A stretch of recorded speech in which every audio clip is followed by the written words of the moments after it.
and they started shooting. And behind us was a long curtain, and this curtain was flapping.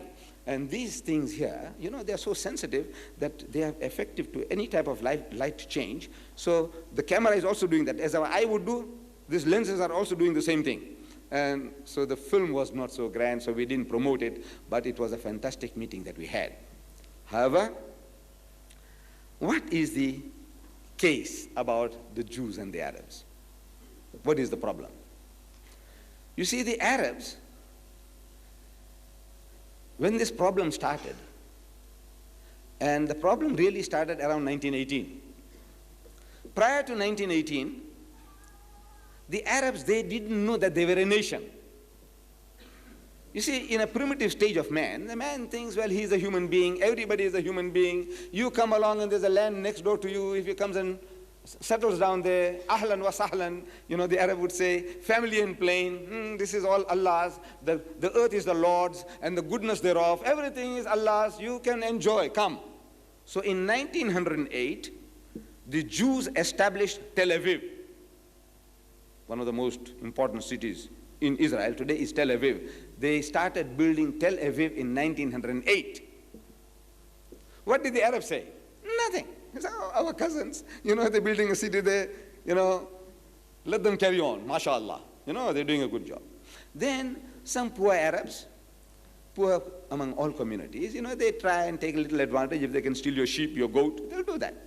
Whether he is a Hindu poor man or a Christian poor man, the poor man is always out to pinch something or the other. So if an Arab went and pinched some goats or sheep of the Jews, and the Jews had vigilantes, you know, like you see these films, cowboys and crooks. You know how the cowboys, you know, with the gang, they go and run down the crooks. Same type of thing the Jews were doing with the Arabs. They used to corner them up and give them a good bashing, you know, in gangs, vigilantes, you call them. What did the Arab say? Nothing. He said, you see, my brother, the Arab says, my brother, he went and stole my cousin's sheep and goat, so he gave him a good whacking, he deserved it. They were not thinking in terms of Arab and Jew. See, this is my brother, and that's my cousin. My brother had no right to steal my cousin's sheep. So if he did it, and if these guys catch him and give him a good whacking, he deserved it. They were not racist. They were not thinking in terms of race, Arab or Jew. No, no, no. It was one human being to another. This was the relationship.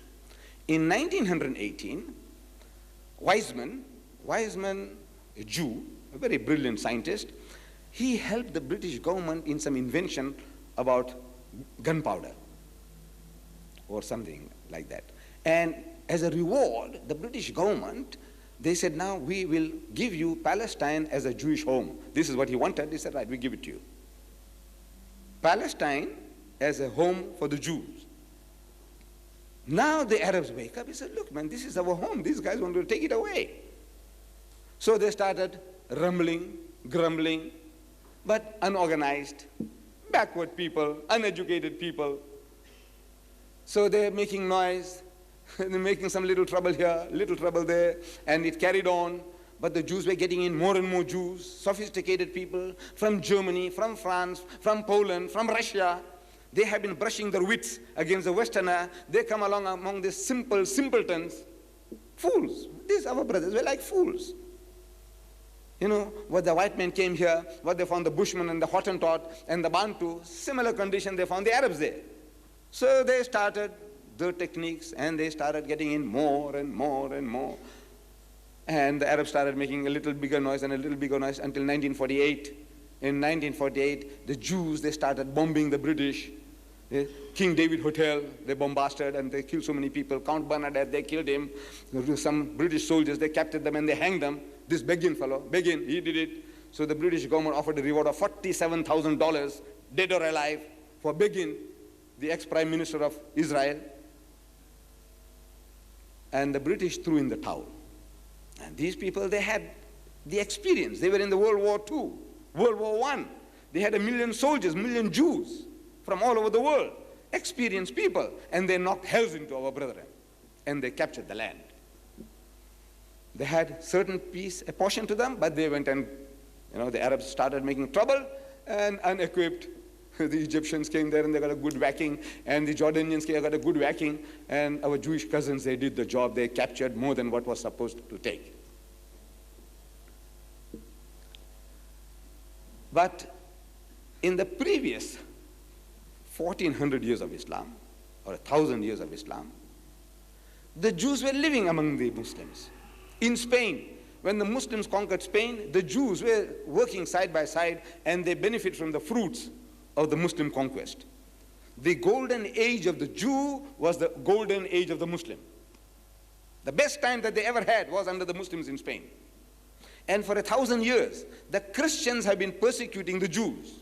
Every Easter, they kill the Jews. He said, these are Christ killers. They kill our God. Kill them. And they kill the men, and they did what they liked with the women, and they burned their homes, and they fled. One pogroms after another. This country, in Germany, in Poland, in France, everywhere there were pogroms against the Jews. Every Easter, the Christians reminded themselves that these are the killers of our God. Kill them.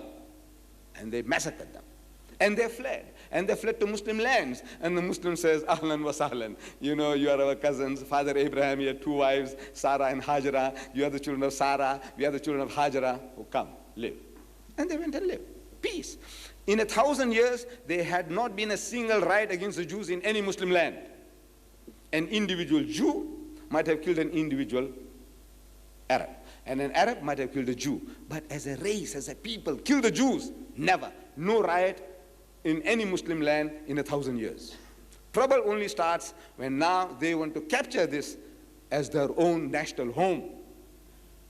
They are going to rob our brethren of their heartlands, homelands. Now in 1926, a young Jew by the name of Leopold Weiss, as a reporter for a German newspaper called Frankfurter Zeitung, he visits Jerusalem, and he's a Jew. So the Jews were having a meeting with Weizmann from England. He is really the father of this Jewish state, Israel, Weizmann. So in the meeting, they had a plan on the big table, and they were marking out what we're going to do, and we'll take this away, and we'll take that. Among the Jews, they're planning, scheming. Ben Gurion was there. All these are young people, planning, scheming. Maybe Begin was also there. So this young Jew, he had a conscience. So he says, while this discussion is being carried on, he said, I'm reading from his book, he said, I had the disturbing impression that even he, who Weizmann, like most of the other Zionists, was inclined to transfer the moral responsibility for all that was happening in Palestine to the outside world. The moral, for all the trouble that was brewing, they say, British is responsible, the Germans are responsible, but not themselves. They are immaculate, masoom, sinless people.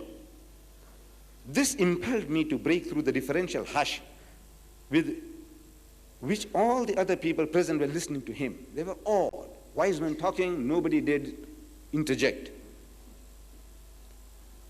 And to ask, he says, and to ask, he asked, and what about the Arabs? So look, the way you are carving out this country, this was in 1926. So look, you're going to take this like that, and you'll take that like that, and we'll take this Gaza Strip here, and we'll take this Jordan here like that. He said, look, what about the Arabs?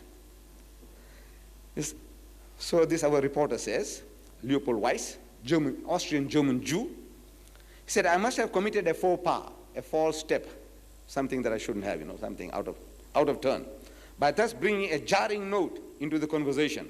For Dr. Weizmann turned his face slowly toward me, put down the cup he had been holding in his hand, and repeated my question. What about the Arabs? What about them? So what about them? What about the Arabs? Well, this young man bleats. Well, how can you hope to make Palestine your homeland in the face of the vehement opposition of the Arabs, who, after all, are in a majority in this country? They are in a majority in this country, in Palestine. So the Zionist leader shrugged his shoulders and answered dryly. He said, we expect they won't be in a majority after a few years. We expect they won't be in a majority for very long. Perhaps so, this young man says. You have been dealing with this problem for years and must know the situation better than I do. But, quite apart from the political difficulties, which Arab opposition may or may not put in your way, does not the moral aspect of the question ever bother you? The moral aspect, robbing somebody else's property, somebody else's land, somebody else's home, does that not bother you? Don't you think that it is wrong on your part to displace the people who have always lived in this country?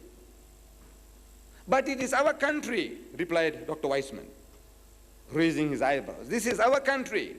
We are doing no more than taking back what we have been wrongly deprived of. This is the mentality. This is our country, and we have been deprived of rightfully what belonged to us. We have been wrongfully deprived. By who and when? Raises the question. When and who?